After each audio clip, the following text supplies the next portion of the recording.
खुद को कर बुलंद इतना कि तू एवरेस्ट तक पहुँचे।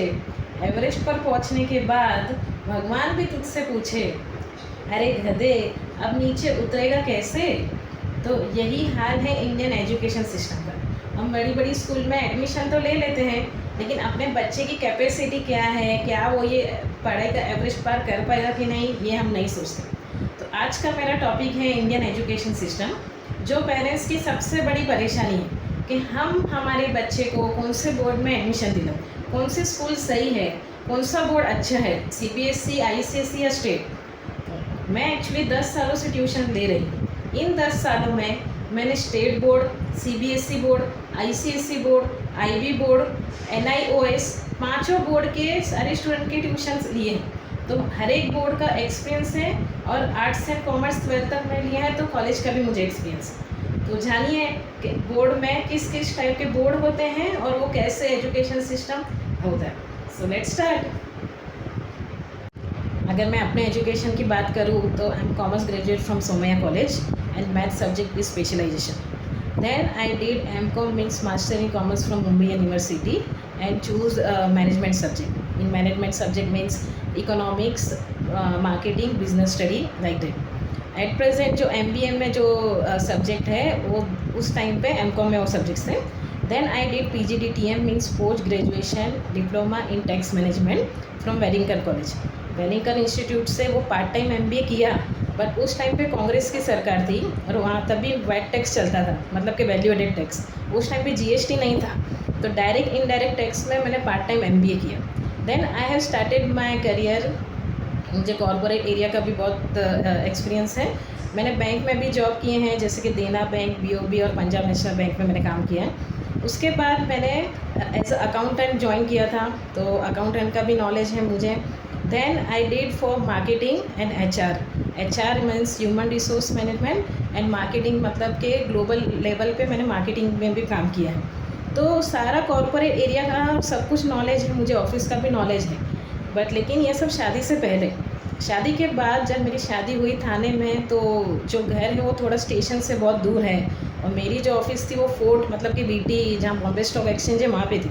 तो घर से ऑफिस तक पहुँचना आने जाने में 3 to 4 आवर्स ट्रैवलिंग में लगता था, तो बहुत ज़्यादा हेक्टिक था। फिर भी मैंने वर्क फ्रॉम होम किया बहुत सालों तक, लेकिन फिर मुझे लगा कि यहाँ पे जो वर्क फ्रॉम होम या जो मैं कॉर्पोरेट लेवल पे मैं काम कर रही हूँ, मुझे कहीं ना कहीं ऐसा लगा कि मुझे जिस टाइप का नॉलेज है और मुझे जो चाहिए वो नहीं हो रहा है। Then I am started teaching. मैंने एज अ टीचर स्कूल में ज्वाइन किया, बहुत सालों तक स्कूल में भी एज अ टीचर मैंने काम किया। उसके बाद मेरा सन हुआ, तो मुझे ऐसा लगा कि अपने बच्चे को अकेला छोड़ के बाहर जाना ये सही नहीं है। सो आई लेफ्ट एवरीथिंग, मेरा करियर सब कुछ मैंने बंद कर दिया, मेरा ऑफिस जाना या स्कूल जाना, and I have started tuitions. मेरा क्लासेस मैंने चालू किया। एक साल एक ही स्टूडेंट था, ओनली 1 स्टूडेंट, ICSE बोर्ड का ओनली एक ही स्टूडेंट था। उसके बाद मुझे रियलाइज़ हुआ कि यहाँ पे आजू बाजू कितने भी जो भी स्टूडेंट्स हैं बहुत स्ट्रगल कर रहे हैं। बहुत सारे स्टूडेंट्स को क्लासेस के लिए बहुत दूर दूर तक जाना पड़ रहा है, बहुत परेशानी हो रही है। तो फिर मैंने स्टार्ट किया कि सबसे पहले स्टेट बोर्ड के स्टूडेंट्स आते थे, जैसे कि सेंट जेवियर्स, कार्मल एंड माझी आई के। देन सेकेंड ईयर से लोगों ने मुझे इंस्पायर किया कि आप CBSE भी लो। फिर मैंने श्रीमा स्कूल स्टार्ट किया। फिर थर्ड ईयर में आया कि भाई अभी आप इंटरनेशनल स्कूल भी लो, या इंटरनेशनल स्कूल के लिए कोई भी नहीं है। So I have started Orchid, Podar, new horizon और यूरो, सारे इंटरनेशनल स्कूल के मैंने स्टार्ट की। फिर पता चला कि कॉलेज के लिए भी यहाँ पे कोई हेल्प करने वाला नहीं है, तो फिर कॉमर्स और आर्ट्स 11th 12th भी मैंने स्टार्ट किया। तो at present after 10 years over and all हर एक बोर्ड के स्टूडेंट्स, हर एक कॉलेज के और हर एक स्कूल के स्टूडेंट्स हैं मेरे पास, जिनके पेपर्स भी हैं, नोट्स भी हैं और सब कुछ है। इन 10 सालों में मैंने इतनी मेहनत की है कि किसी भी स्कूल के क्वेश्चन पेपर बोलो, नोट्स बोलो, वो सब कुछ मेरे पास अवेलेबल है। So it's humble request to all the parents, आपको किसी भी चीज़ के लिए हेल्प चाहिए, कोई क्वेश्चन पेपर के लिए या एडमिशन के लिए, तो आप डेफिनेटली मुझे DM कीजिए या मुझे कॉल कीजिए। Thank you so much. Ready.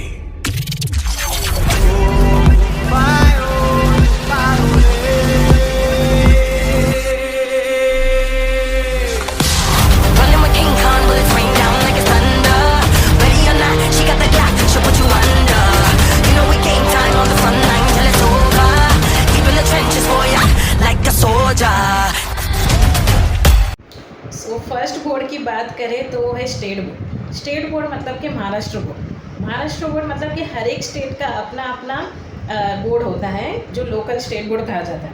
उस स्टेट बोर्ड में एक सिंपल एंड सोबर एजुकेशन होता है, ज़्यादा तामझाम नहीं होता। जैसे कि अगर मैं मैथ्स की बात करूँ तो मैथ्स में 2 से 3 एक्सरसाइज होते हैं, साइंस का हो या बेसिक कॉन्सेप्ट होता है, या normal English Hindi Marathi science SS and maths, ये 6 सब्जेक्ट होते हैं। उसे कहते हैं नॉर्मल महाराष्ट्र बोर्ड मतलब कि स्टेट बोर्ड।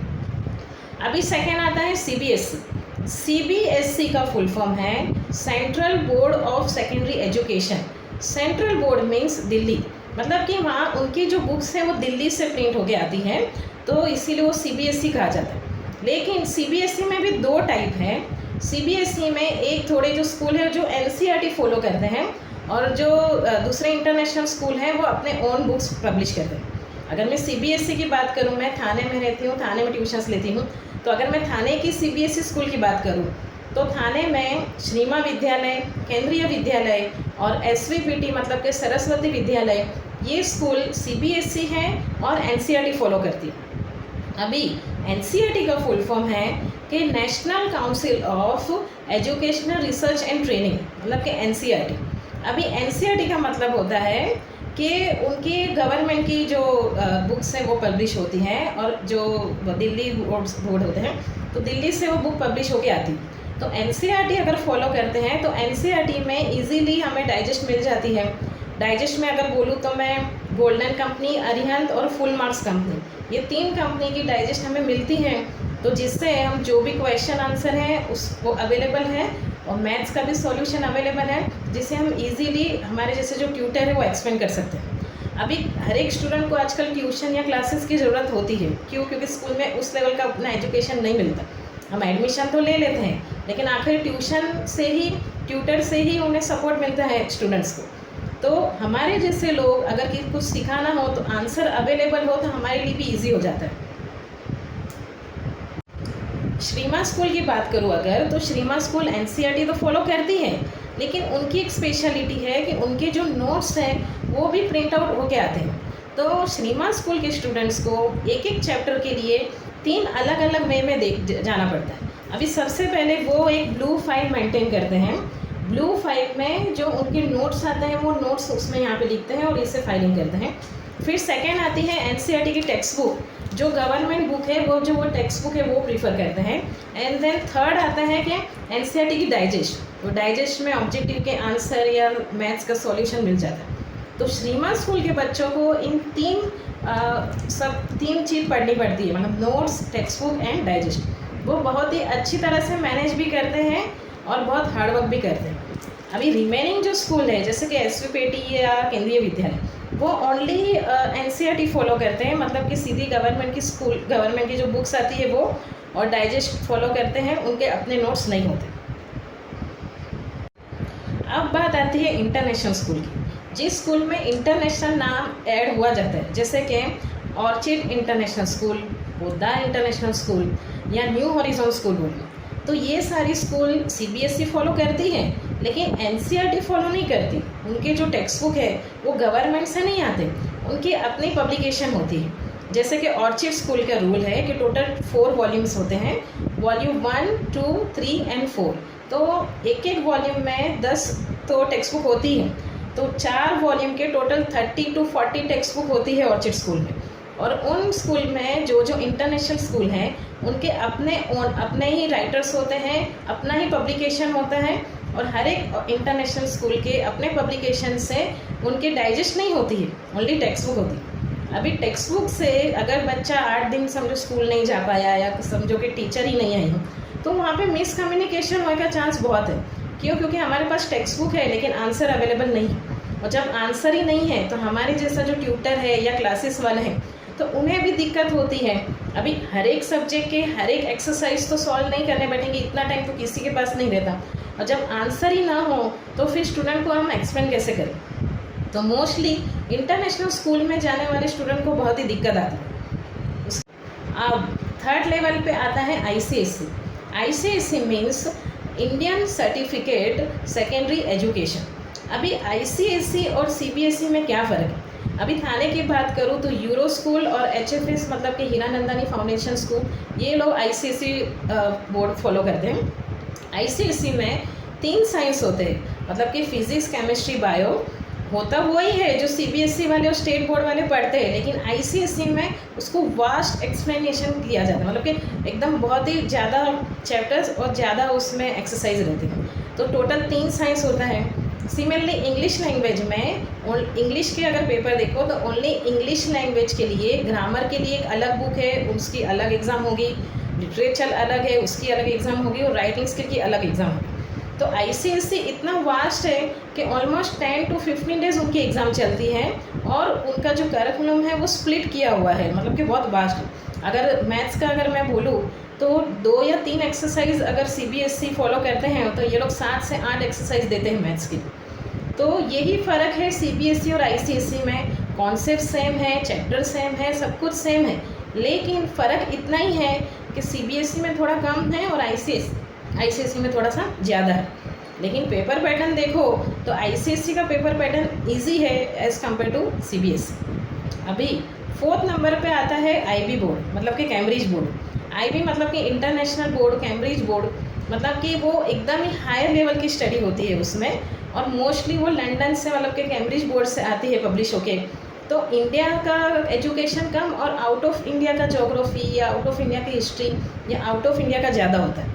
अभी IB बोर्ड किससे काम आता है? जो इन फ्यूचर कॉलेज के लिए अब्रॉड जाना चाहते हैं एजुकेशन के लिए, तो उनके लिए ये IB बोर्ड बेस्ट है। और नेक्स्ट लेवल पे आता है NIOS। NIOS मतलब national institution of school, free school मतलब कि जो नॉर्मल स्कूल में जाते हैं उस टाइप का नहीं। इस स्कूल में डायरेक्ट एग्ज़ाम देने जा सकते हो। अगर आप 9th में फेल हो तो डायरेक्ट 10th की एग्ज़ाम दे सकते हो। मतलब आपने सुना होगा कि बाहर से एग्ज़ाम दे रहे, बाहर से एग्ज़ाम देना मतलब कि स्कूल नहीं जाना है, डायरेक्ट एग्ज़ाम देने जाना है। NIOS जो सबसे वीक स्टूडेंट होते हैं उनके लिए बहुत ही हेल्पफुल होता है।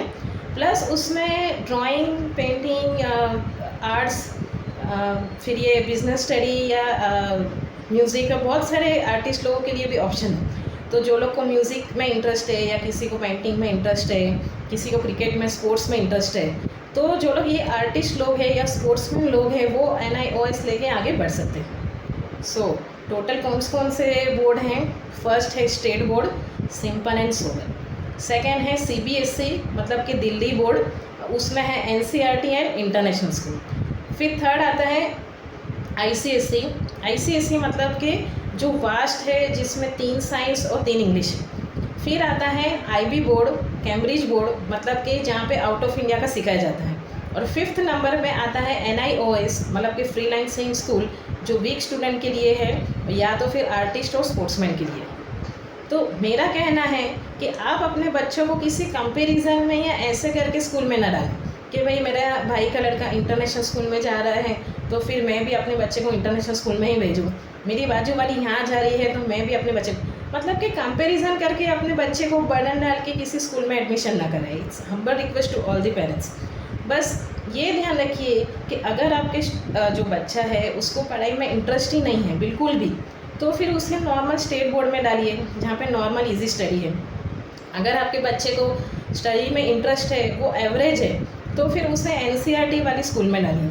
अगर आपको लगता है कि आपके सारे जो आजू बाजू के लोग हैं या सारे आपके फ्रेंड सर्कल में हर कोई इंटरनेशनल बोर्ड में डाल रहे हैं, तो आप डेफिनेटली इंटरनेशनल स्कूल में डालिए।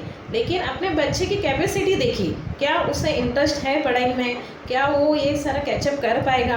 अननेसेसरी 10-10 सालों तक किसी बच्चे को बर्डन मत दीजिए, इट्स हम्बल रिक्वेस्ट। अब थर्ड लेवल पे आता है ICSE मतलब कि जिसको साइंस में बहुत ज़्यादा डीप में इंटरेस्ट है या इंग्लिश लैंग्वेज में इंटरेस्ट है, तो उसे ICSE बोर्ड लेना चाहिए। CBSE स्पेशली जी और नीट एग्ज़ाम के लिए ज़्यादा काम आता है, जिसे आगे जाके इंजीनियरिंग या डॉक्टर में या साइंस स्ट्रीम लेने में हेल्पफुल होता है। और ICSE में भी साइंस है लेकिन बहुत वास्ट है, मतलब कि स्प्लिट किया हुआ है और बहुत सारे सब्जेक्ट हैं। ऑलमोस्ट 10 to 15 डेज़ एग्ज़ाम चलती है। और अगर आपके बच्चे का फिक्स है कि आप उसको अब्रॉड ही भेजना चाहते हो कॉलेज में, या डिग्री जो है वो अब्रॉड से ही लेना चाहते हैं, तो उसे आप IB बोर्ड मतलब कि कैम्ब्रिज बोर्ड में डाल सकते हैं। लेकिन अगर आपका बच्चा एकदम ही वीक है, वो स्टेट बोर्ड भी कैचअप नहीं कर पा रहा है, तो NIOS अवेलेबल है, लेकिन only 10th and 12th standard के लिए है। बाकी 9 तक तो आपको एक स्कूल में एडमिशन लेना ही पड़ता है। उसके बाद आप 10th और 12th के लिए NIOS बोर्ड सिलेक्ट कर सकते हैं। So it's up to you, it's humble request to all the parents कि अननेसेसरी अपने बच्चे को बर्डन ना दीजिए और एक प्रॉपर बोर्ड सिलेक्ट कीजिए जिसमें उसकी कैपेसिटी हो, आपके बच्चे की एबिलिटी हो, उस हिसाब से आप आगे जाइए। आपको लगता होगा ये मेरे हाथ में क्या है, तो ये है स्टेट बोर्ड के पेपर्स। मैं 10 सालों से ट्यूशन ले रही हूँ, तो इसलिए मेरे पास हर एक स्कूल के ओरिजिनल पेपर्स हैं। अब जैसे कि स्टेट बोर्ड की बात करूँ अगर मैं, तो मेरे पास new Saraswati, Carmel school and saint Xavier school के ओरिजिनल पेपर्स हैं। और मैं 10th और 12th भी लेती हूँ, तो मेरे पास 10th एंड 12th के इंग्लिश एंड मराठी मीडियम के बोर्ड पेपर्स हैं। तो ये है सारे स्टेट बोर्ड के पेपर्स। अब ये है CBSE के पेपर्स। CBSE जो NCERT फॉलो करते हैं, जैसे कि श्रीमा स्कूल, केंद्रीय विद्यालय और SVPT मतलब कि सरस्वती विद्यालय। ये है सारे इंटरनेशनल स्कूल के पेपर्स। ये है ऑर्चिड स्कूल, पोद्दार है, ऑर्चिड है, न्यू हॉरिजॉन है और यूरो। सारे इंटरनेशनल बोर्ड के जो पेपर्स हैं CBSE फॉलो करते हैं, लेकिन वो NCERT फॉलो नहीं करते, उनके अपने ओन पब्लिकेशन। मेरे पास हर एक स्कूल के ओरिजिनल पेपर्स हैं। मैं 10 साल से ट्यूशन ले रही हूँ, इसलिए मुझे हर एक स्कूल का एक्सपीरियंस है। अगर किसी को भी कोई प्रॉब्लम हो एडमिशन लेने में या कन्फ्यूजन हो कि हम कौन से बोर्ड में जाएं या कौन सा स्कूल सिलेक्ट करें, तो डेफ़िनेटली मुझे DM कीजिए या मुझे फ़ोन कीजिए, मैं डेफ़िनेटली आपको हेल्प करूँगी। Thank you so much.